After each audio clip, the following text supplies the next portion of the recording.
ومعايشة هذه المرحلة بشكل كثيف هي من المواضيع التي أجمع عليها المؤرخون الرواد، فالآلاف من الظواهر تعني الآلاف من الثورات الذهنية والأسماء. إنه انفجار أشمل من الثورة الذهنية الحاصلة في أوروبا، واستلزم جهودا حثيثة أكثر أصالة وإبداعا، وقد برهن تاريخيا على أن القسم الأعظم من المصطلحات والاكتشافات التي نستعملها اليوم قد أنجزت في تلك الحقبة. وإذا ما قمنا بعمل تصنيف عريض فسنجد أنها حقبة إبداع اجتماعي شهدت اكتشافات واختراعات علمية وتقنية تساوي نصف ما هو قائم في يومنا بأقل تقدير.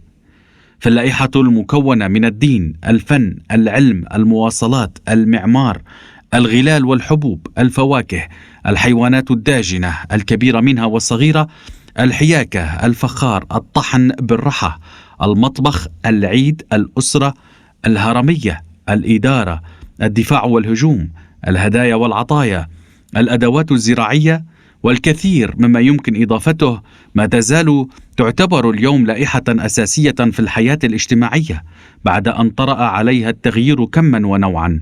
وإذا ما تمحصنا البنى القروية والعائلية المتبقية من العهد النيوليتي فسنجد أن القيم المتكونة فيها وعلى رأسها الأخلاق المجتمعية الأكثر أصالة ونبلا، والتي تفعم الحياة بالمعاني النفسية وتزود المجتمع بالقوة والهيبة، بدءا من الاحترام والود وصولا إلى علاقات الجوار والتعاون والتضامن، تضاهي في رقيها مثل أو لا أخلاقيات الحداثة الرأسمالية بأضعاف مضاعفة. إن قوالب الذهنية الأساسية في المجتمع والتي لن يعفى عليها الزمن أبدا مشحونة ببصمات تلك الحقبة أساسا، كما أن الحياة الوقائعية في المنطقة تتميز بغناها الوفير نسبة لعهدها، وذلك من زاوية السوسيولوجيا الوضعية. فقياسا بالمجتمع الجلاني ونمط معيشته الرتيبة المعتمدة على الصيد والدفاع وجمع الثمار، تتبدل الوقائع والظواهر الجديدة في الهلال الخصيب كانفجار مدون.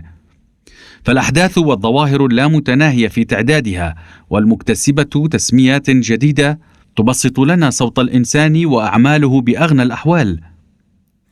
هذا ويمكننا الاستنباط من نصوص الكتب المقدسة بأن المعاني الأولية التي تركت بصماتها على ذهنية الإنسان في تلك الحقبة قد تمخضت لاحقا عن مصطلح الجنة، وقد نكون بذلك أمام أفضل لحظات السوسيولوجيا الوضعية حظا.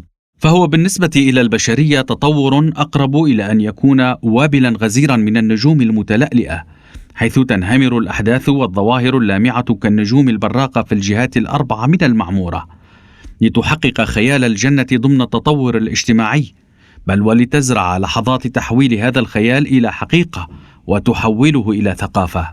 بالمستطاع ملاحظة آثار كل الإجراءات المؤسساتية في أراضي الهلال الخصيب، حيث نقشت بصماتها على مسار التطور الاجتماعي من جهة السوسيولوجيا البنيوية. نخص بالذكر مرحلة ما بين أعوام 6000 قبل الميلاد و4000 قبل الميلاد، والتي هي مرحلة تأسيس وتمأسس بكل معنى الكلمة، فقد تحددت أطر مساحات الاستقرار التي ستتخذها جميع البنى أساسا في القرى والمدائن.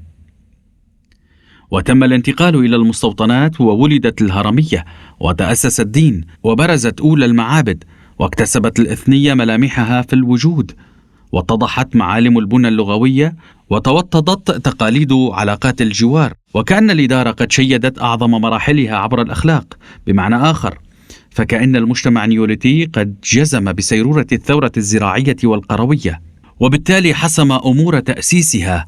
ولأول مرة نجد البنى الاجتماعية المؤلفة لموضوع السوسيولوجيا البنيوية الأساسي تعرض لنا تكوينا ونشوءا هو الأقوى والأوطد في الهلال الخصيب. وما يزال هناك الكثير مما علينا تعلمه من حقيقة هذا التحول البنيوي، الذي يستدعي اليوم أيضا التدقيق فيه كتمأسسات أصلية، بل وبقدر ما نفحص تلك البنى كأول قيم مؤسساتية في التاريخ البشري، فسنحصل على نتائج سليمة بالمثل فيما يتعلق بتأسيس السوسيولوجيا البنيوية. علينا الإدراك جيدا أن السوسيولوجيا البنيوية الراهنة تعاني افتقارا جديا لعلم المعنى. أما إذا أعادت النظر في ذاتها كجزء من السوسيولوجيا العامة فقد تغدو تعبيرا قديرا عن علم المعنى.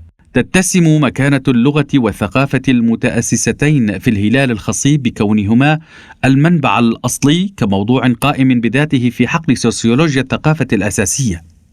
فالمجتمع المشيد في هذه الأراضي يتميز بكونه ذا أطول فترة، وكما ذكرنا سابقا فالحزام الثقافي والحضاري والاجتماعي البارز بالارتكاز إلى الهلال الخصيب قادر على صون مرتبته في الصدارة، ما لم يقضى على حياة الإنسان بكوارث طبيعية أو مجتمعية تتسبب في زوالها بدرجة بليغة كالعودة إلى عصر الجلان مثلا. أما أن تبسط مدنية منحدرة من الثقافة الصينية أو السابية نفوذها كقوة مهيمنة، فهو نسبة إلى أبعادها أمر صعب جدا على صعيد الواقع، إن لم يكن مستحيلا نظريا. بيد أن الثقافة الهند أوروبية بالتالي الثقافة الأم اللغة والثقافة الآرية لم تفقد إطلاقا طبائعها في الهيمنة رغم هذا القدر من الغزو الإسلامي والغزوات الكاسحة ذات المشارب المغولية.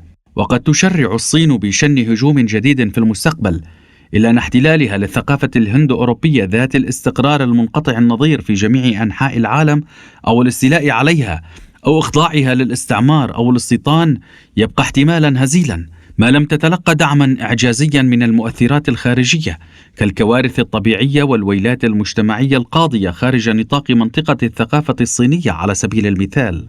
بمقدورنا عقد التكافؤ بين سوسيولوجيا الثقافة الأساسية والسوسيولوجيا العامة، وفي هذه الحال يمكننا إدراج التغيرات والتحولات الطارئة على كل من الأشكال الذهنية، مؤسسة العائلة، الكيانات الإثنية القومية المندرجة ضمن إطار الثقافات كافة، وعلى رأسها تلك المرتكزة إلى الثقافات الثلاثة الكبرى ضمن حقل السوسيولوجيا العامة. الأهم من كل ذلك هو ضرورة البحث في أجواء الفوضى والتفسخ التي واجهتها سوسيولوجيا الحرية والسوسيولوجيا البنيوية، ودراسة مقوماتها والنتائج الناجمة عنها كأحد أهم مواضيع السوسيولوجيا العامة.